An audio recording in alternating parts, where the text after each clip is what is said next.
I'm Emily of British Girl Bakes, and I'm going to show you how I decorated this Paris-inspired cake. First, I'm going to build my cake. This flavour is inspired by my favourite French treat, pain au chocolat, or chocolate croissants as my American husband calls them.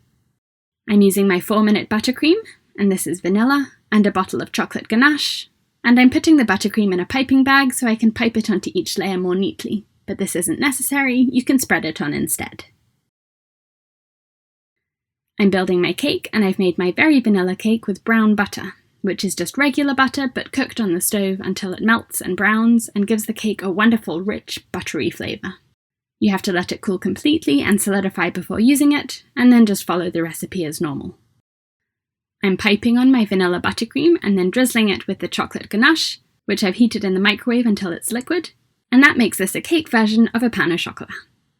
I'm repeating this with all of my cake layers, and then using the same buttercream for a crumb coat.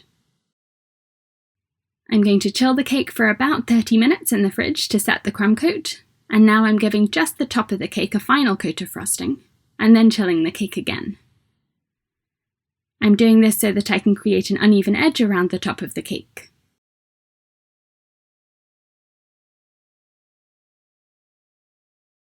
Now I'm giving the sides of the cake a final coat of frosting, and once the sides are smooth, I'm leaving the frosting around the top uneven, instead of smoothing it out. I want it to be a bit thinner, so I'm holding a bench scraper against the inner edge and spinning the cake slowly to smooth out the inside of this top edge, making it thinner and smoother, and then chilling the cake again. I have a full tutorial on how to do uneven edges, and I've put the link in the top of the screen or in the description below. Once the frosting on the cake is cold, I can tidy up the top edge with a knife, trimming it to make the top a bit smoother, which will be easier to paint gold later on. This is buttercream that I've tinted different colours with Americolor Gel food colours, and these are the colours I used for my painted buttercream flower cake. I'm using this green to paint the landscape onto my cake, with this little plastic palette knife, spreading it over the bottom few inches of the cake. For the sky, I'm tinting buttercream blue and then adding a splash of milk to make the buttercream really liquid, so that I can sponge it onto the cake to make the sky. Because the frosting on the cake is chilled, it's very firm and it holds its shape and doesn't get indented by the sponge as I paint. Now for some landmarks. I've tinted buttercream with a drop of black gel food colour to make it grey, and this is quite a soft consistency so I can paint with it, which I've achieved by adding a bit of milk. I'm dipping my paintbrush in milk, or you can use water, and then dipping it in the buttercream, and doing a test run on some parchment paper first, and I like the way it paints. It's important when you do this that the buttercream is the right consistency to paint with, and this is a good way to test it before painting onto your cake. Now I'm painting it for real onto my cake, painting a very simple version of the Eiffel Tower on the horizon, and I'm doing it by layering lots of thin coats of frosting, so I can change the shape a bit as I go, adding more buttercream to make some parts thicker and some parts longer, until I have the shape I want. I have some reference pictures next to me to guide me on the shape. Now I'm filling in the area in front of it with green walkways covered with pink and orange spring flowers, which I'm just dabbing on with my paintbrush. Over here, next to the Eiffel Tower, I'm going to paint a bike. I'm dipping a piping tip into black buttercream that I've thinned out with milk, or you can use water. And then I'm pressing that into the cake to make the tyres, spinning it to press the colour in all the way around,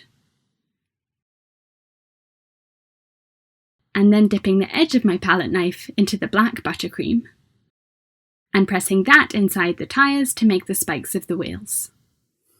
Where the buttercream goes a bit outside the wheel, I'm using a paintbrush dipped in water to brush the extra buttercream off, and this works because the base frosting on the cake has been chilled so it won't smudge. For the middle of the wheels, I'm brushing on a dab of black buttercream, and I'm also painting on the seat with my paintbrush.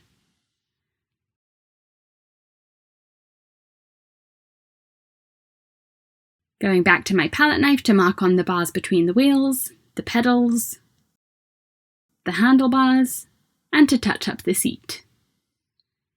And then for a basket, I'm spreading on some brown buttercream with my palette knife, and then dabbing on some green and red buttercream for a bunch of roses inside the basket. I've decided to make the basket a bit bigger now that the roses are in, so I'm spreading on a bit more brown buttercream. I'm painting a couple kissing over here, starting with the trousers, a top, a flesh-coloured blob for the face, and another one, her dress, legs, shoes, his shoes, and the hair. I'm going back and forth between my palette knife and paintbrush, depending on which works best for the size and shape and texture I want. And over here, the Arc de Triomphe, referring to a picture of it, mostly using my palette knife to get angular blocks of grey, and then some plants and pots down here at the bottom. I'm going to chill the cake again in the fridge for about 30 minutes to set everything, and now I'm using these letters by Sweet Stamp to indent a message into the frosting on the cake, which works best when the frosting is really cold, so the indent of each letter is smooth. I'm pressing each letter carefully into the frosting, putting pressure on all parts of the letter to make sure the whole thing is indented. Now to paint the letters, I'm using gold luster dust with a drop of vodka to make a paint, using just a tiny drop of vodka because I want the paint to be thick.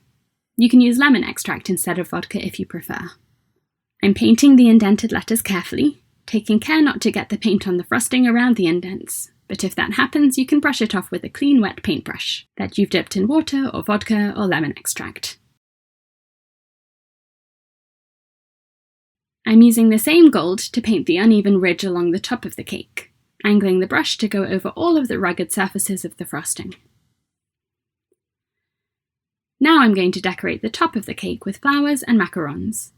I've prepared the flowers following the steps in my online course on 10 cake decorating techniques, and you can click the link in the screen or in the description below to find out more and to sign up. I'm attaching some macarons with little piped rosettes of frosting to secure them at different angles, and adding a few more flowers, and voila, there it is! Thank you so much for watching. Subscribe to my channel to see a new cake decorating tutorial every week.